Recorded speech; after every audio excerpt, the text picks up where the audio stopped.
Dun sa mga wala pang pambili at wala pang mga budget for a smart TV or Android TV, I suppose nakita nyo na yung ibang vlogs. This one is the latest version.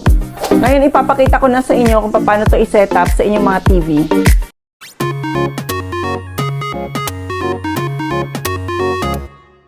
Hello there mga ka-Best Finds!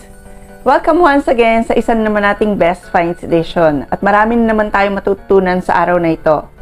Sa mga hindi pa nga pala po nakasubscribe sa aming channel, huwag niyo pong kalimutang mag-subscribe at i-like ang ating mga videos dahil napakarami pa po nating Best Finds products and services na i-share sa inyo. Mga ka-Best Finds, diba, alam naman natin na napakarami pa sa atin yung may mga lumang television. Diba uso na ngayon yung mga smart TV, yung Android TV na isa dun sa ating mga vlog, no? So, i-search nyo na lang yung tungkol dun sa isang Android TV na nirecommend natin na nakaraan. Pero dun sa mga wala pang pambili at wala pang mga budget for a smart TV or Android TV, well, wag kayong mag-alala kasi yung mga luma nating TV or even computer monitors, pwede natin silang i-convert to smart TV. So, katulad nitong television namin na to, eto, siguro mga 7 years na sa amin. Ordinary flat screen TV pa lang siya. So, ang ginagamit lang namin dito ay yung Digibox. And then we realized na bakit nga ba hindi namin to i-upgrade into an Android Smart TV. Dahil sa panahon ito, mostly ang ginagamit natin, di ba, internet, panonood ng YouTube, ng Netflix, at ng iba pang streaming channels. So the cheapest way to convert any of your monitors and old televisions to Smart TV is by having this one. Ito yung mga tinatawag nilang Android TV Box. Pero this one, I suppose nakita nyo na yung ibang vlogs, this one is the latest version. At eto, mabibili nyo lang siya online for only 929 pesos. So, ipapakita ko sa inyo ngayon kung paano to ini-install, kung ano ba yung mga apps na pwedeng ma-enjoy after installation nito sa iyong television, and kung paano ito i-operate even ng mga kids nyo sa bahay. So, eto yung box ng ating Android TV box nung nabili namin. Ayan siya. So, ang nakalagay na sa kanya, ayan, Android 11.1 na yung version niya.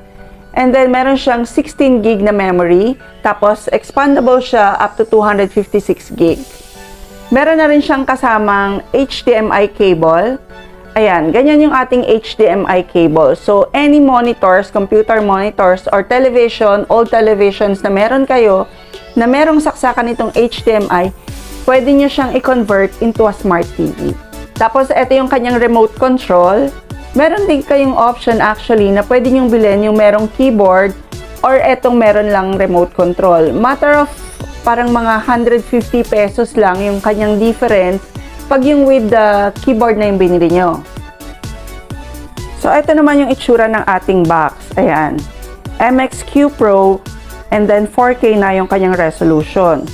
Tapos, sa side niya, ayan, may mga USB ports tayo. Actually, 4 yan. Nandito sa kabila yung isa. So, yung mga downloaded photos nyo or videos na gusto nyong i-play sa TV, pwede nyong gay dito. Tapos, ito yung saksakan ng ating SD card. If you want to extend the storage para sa pagda-download nyo pa ng apps, dito nyo pwedeng ilagay yung SD card.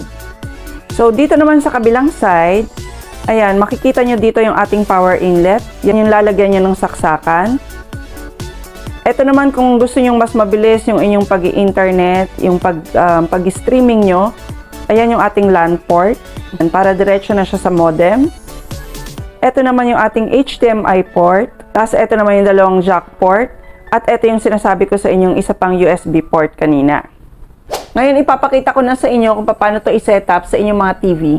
So, una, syempre, ilalagay nyo lang tong HDMI cable sa HDMI port sa inyong television or computer monitor sa SafeSet. Apps na pwede nyong i-download. So, ayan, si Netflix, meron kayong YouTube, meron din Lego TV, pero I think this one, meron siyang subscription or parang, meron kasing mga apps dito na kailangan yung location nyo, for example, nasa US, para mag-work sila. Pero the rest, mamimili lang kayo talaga ng apps na pwede. So, for example, gusto mong i-download tong Netflix. So, pupunta ka lang dito. Since naka-install na kasi ito sa amin, nakalagay na open. Pero pag hindi, nakalagay dyan install. So, ganun din sa ibang apps. Punta lang kayo, then pipindutin nyo lang yung install. Yan. So, kung makikita nyo, pwede rin kayo ritong mag-surf Pwede yan sa Google Chrome. Kaya sabi ko kanina, di ba, meron kayong option na bilhin yung inyong TV box with a keyboard, with a Bluetooth keyboard. Kasi kung gagamitin nyo siya sa pagsusurf, yun, mas madali syempre na meron kang gamit na keyboard. Pero kasi sa amin, ang main objective lang talaga is magamit to for Netflix and YouTube. Yun, kaya hindi na ako bumili ng keyboard. Actually, pwede ka rin mag-download dito ng Facebook if you want. Ayan, dyan sa taas, makikita mo yung iba't ibang categories ng app na pwede mong i-download. Mamimili ka ng apps. NBC Sports, merong NBA. Ayan. So, sa music, ayan, merong Spotify, merong iHeartRadio. Tapos, sa social news, ayan, yung sabi ko sa inyo, pwede yung i-download yung Facebook.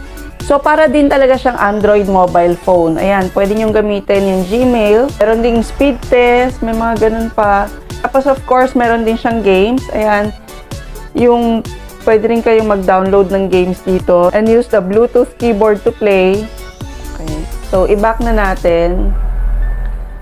Ayan, in here also, ayan, merong Google Play Store. Ayan, so pwede pa kayong mag-search ng iba pang apps na gusto nyong i-download. Mga lumang TV nyo sa bahay and computer monitors na halos hindi nyo na napapakinabangan, pwedeng maging enjoyable at pwedeng maging kapaki-pakinabang.